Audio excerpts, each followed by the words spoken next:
When morning broke over the Tamasa, the citizens who had slept upon its bank woke and looked about them, and were startled to find that Rama and his chariot had vanished in the night. Nowhere along the quiet river could they see the prince who had led them out of the city. Confusion and dismay ran swiftly through the waking crowd. Desperate, they searched the soft ground and found the chariot's wheel tracks and followed them eagerly with rising hope. But their hope soon failed them, for the tracks turned and were lost upon the great highroad that ran back toward the capital. Believing that Rama had returned to Ayodhya ahead of them, the weary people at last gave up the chase. So the citizens turned homeward to their own houses, finding what small comfort they could in cursing the name of Kaikeyi, who had wrought all this sorrow. But their homes felt hollow now. Without Rama, the whole city seemed stripped of its beauty, and a heavy gloom settled over the once joyful streets and lanes of Ayodhya. Sumantra and the two princes, meanwhile, had crossed the Tamasa long before daybreak and driven far into the wilderness, fording several streams as they went. They pressed steadily onward until they neared the southern boundary of the Kosala country, where the familiar realm of their birth would soon give way to strange and distant lands. As the chariot rolled on, Rama fell to musing aloud. I wonder when I shall hunt again in the green forests along the Saryu, he said to Sumantra. Is the chase a fit pastime for princess? Perhaps it is, if taken only in moderation. So he spoke lightly of small things, easing the long road with quiet, wandering talk. Speaking thus of many things, great and small, they journeyed steadily forward through the woods. At length, the chariot came to the very edge of the kingdom, the southern boundary beyond which lay the wide unknown. Here Rama bade Sumantra halt the horses, for he could not pass out of his homeland without one last farewell. Rama turned to face the north, toward far Ayodhya, and bowed his head in prayer. O jewel among all cities, O ancient capital of the Ikshwakus, he murmured, when my long penance in the forest is done, shall I live to look again upon my father, my mother, and upon you? Grant me, I pray, that supreme and longed for joy. The road brought them at last to the bank of the holy Ganga, and they drove along beside her broad and shining waters. Rama gazed in wonder at the great river, at her silver breath and gentle eddies, and the green banks that crowded down to drink. The beauty of the Ganga soothed the tired hearts of the travelers. Presently, they came upon a spot of surpassing loveliness, where great trees leaned above a quiet reach of the river, and the grass grew soft and cool underfoot. Rama looked upon it with quiet pleasure. Here we shall spend the night, he said. And so they turned aside to rest a while beneath the sheltering branches.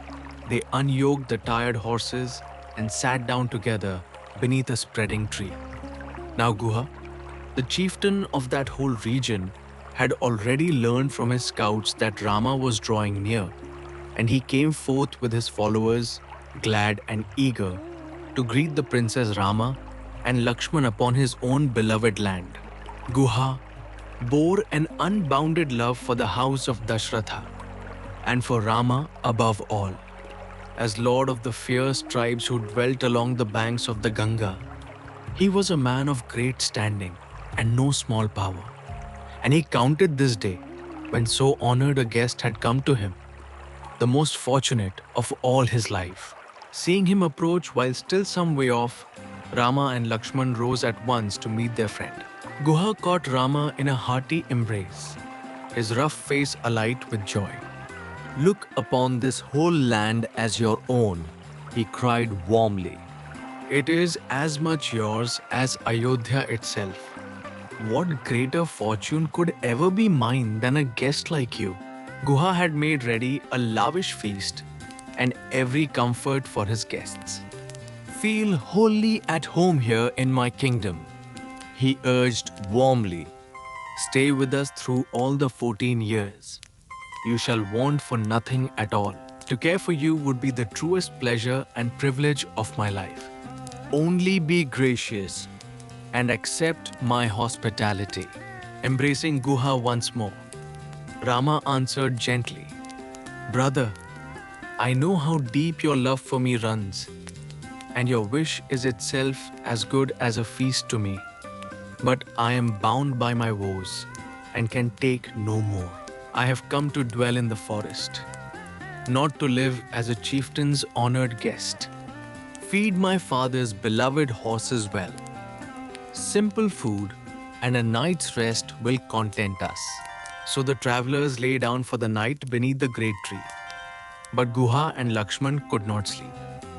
Together with faithful Sumantra, they sat on through the dark hours, speaking softly beside the moon-silvered river, while Rama and Sita rested nearby upon their humble bed of grass and gathered leaves. Brother, go now and take your rest, Guha said gently to Lakshman. A bed lies ready for you, and my own men will keep a careful watch all night. Nothing stirs in this forest without my knowing of it. So have no fear at all for Rama's safety. Lie down, I beg you, and let yourself sleep. How could I ever sleep, Guha?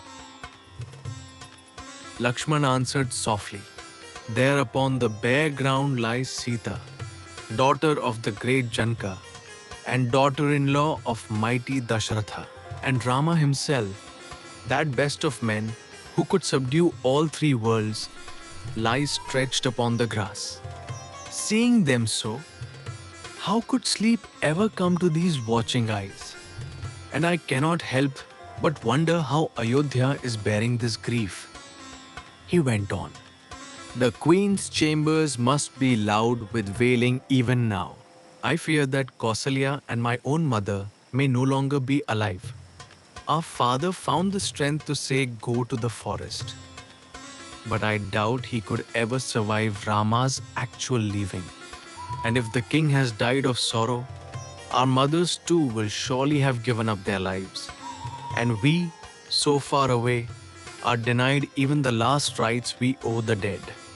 It can hardly be that any of them will still be living to greet us when we return.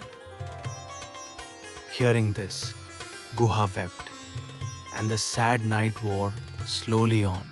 Early the next morning, Rama turned to his brother. Now we must cross the river. Lakshman, ask Guha to make ready a boat large enough to bear us over these broad waters. Guha at once commanded his men to prepare a strong vessel, and soon returned to tell Rama that all was ready for the crossing. Then Sumantra bowed low and stood waiting before Rama, silently seeking his further commands. Rama read the old servant's unspoken grief, and laying a kind hand upon his shoulder, said, Sumantra, return now to Ayodhya with all speed, and take your place once more at the side of the king. Your duty henceforth is to watch over him. O Rama! Sumantra burst out. What worth is there in rectitude, in learning, in all our culture, if it comes at last to this? You and your brother and gentle Vaidehi go to live in the wild forest. What then is to become of us who remain? How shall we live under the harsh rule of Kaikeyi? And he wept like a helpless child, wiping the tears from the old man's eyes. Rama spoke tenderly. Our house has never known a nobler friend than you, Sumantra. Now it falls to you to console my father, whose heart is torn by grief. Whatever he commands, carry it out faithfully, and never stop to weigh whether he asks it for himself or to please Kaikeyi. Give him no fresh pain. Have no anxiety for us. Rama went on. Go to my aged father, bowed under a grief he has never known, and clasp his feet as you have so often seen me do. Assure him that none of us, not I, not Lakshman, not Sita, feels wronged or sorry to be sent away. These 14 years will fly by on happy wings, and then we shall return to his feet for his blessing. Give my love to my mother Kausalya, and tell her that, shielded by her blessings, we are safe and well. Carry a like word to my stepmothers, and above all to Kakai, lest she imagine we parted from her in anger, and beg the Maharaja from me to hasten Bharat's installation, that my brother may be his comfort while we are far away. But Sumantra could not master his sorrow. How am I ever to go back? He cried. And with what words could I bring any comfort at all? Then his eyes fell upon the empty chariot, and he wept afresh. And how shall I drive this poor chariot home, that stands so desolate and forlorn now, without you within it? Once more Rama spoke to him words of courage and comfort, gently pressing upon the grieving charioteer the hard duty of patience in so bitter a time. At last, a little steadied, Sumantra Bodlo turned the empty chariot back toward Ayodhya and set out alone upon the long and sorrowful road home. Then Rama turned to Guha. I could indeed pass these 14 years happily in your kingdom, as you so kindly wish, he said. But would that be keeping my vow? I left Ayodhya to honor my father's pledge, and so I must live as a true tapasvi, touching no daintily cooked dish, but living on fruits, roots, and only such meat as is offered in the sacred fire. Having comforted Guha with these words, the two brothers matted their long hair into ascetic locks with the milky sap of the banyan tree. Then they helped Sita gently into the waiting boat and stepped in after her. And at Guha's word, the boatmen bent to their oars and pushed off from the shore. Swiftly, the boatmen rowed the little vessel out across the broad Ganga. When they reached the very middle of the stream, Sita bowed her head and offered up a prayer to the goddess of the sacred river. "O Devi," she whispered over the water, "help us to fulfill our vow and bring us home again, safe and whole, to our own dear land." The boat touched the farther shore, and the three stepped out upon the southern bank of the Ganga. And there, for the very first time, Rama, Sita, and Lakshman stood entirely alone, with no friend or servant or follower left beside them. Three royal exiles standing at the very threshold of the deep and trackless forest. "Lakshman, you are my one-armed guardian now," Rama said. "Walk ahead of us. Let Sita follow you, and I shall come behind you both to shield her as best we can from the forest's hardships." Then his thoughts flew to Kausalya. "Should you not return, brother, to care for our mothers? I will manage somehow." But Lakshman only said, "Forgive me, I will not go back." And Rama had looked for no other answer. That night, the three sheltered beneath a great banyan tree, and at first light, they set out again, reaching the ashram of the sage Bharadwaja as the sun went down. Warmly, the holy man received them and shared his simple fare. And when they asked where they might pass their years in quiet, he counseled them, blessed them, and sent them on toward Chitrakuta.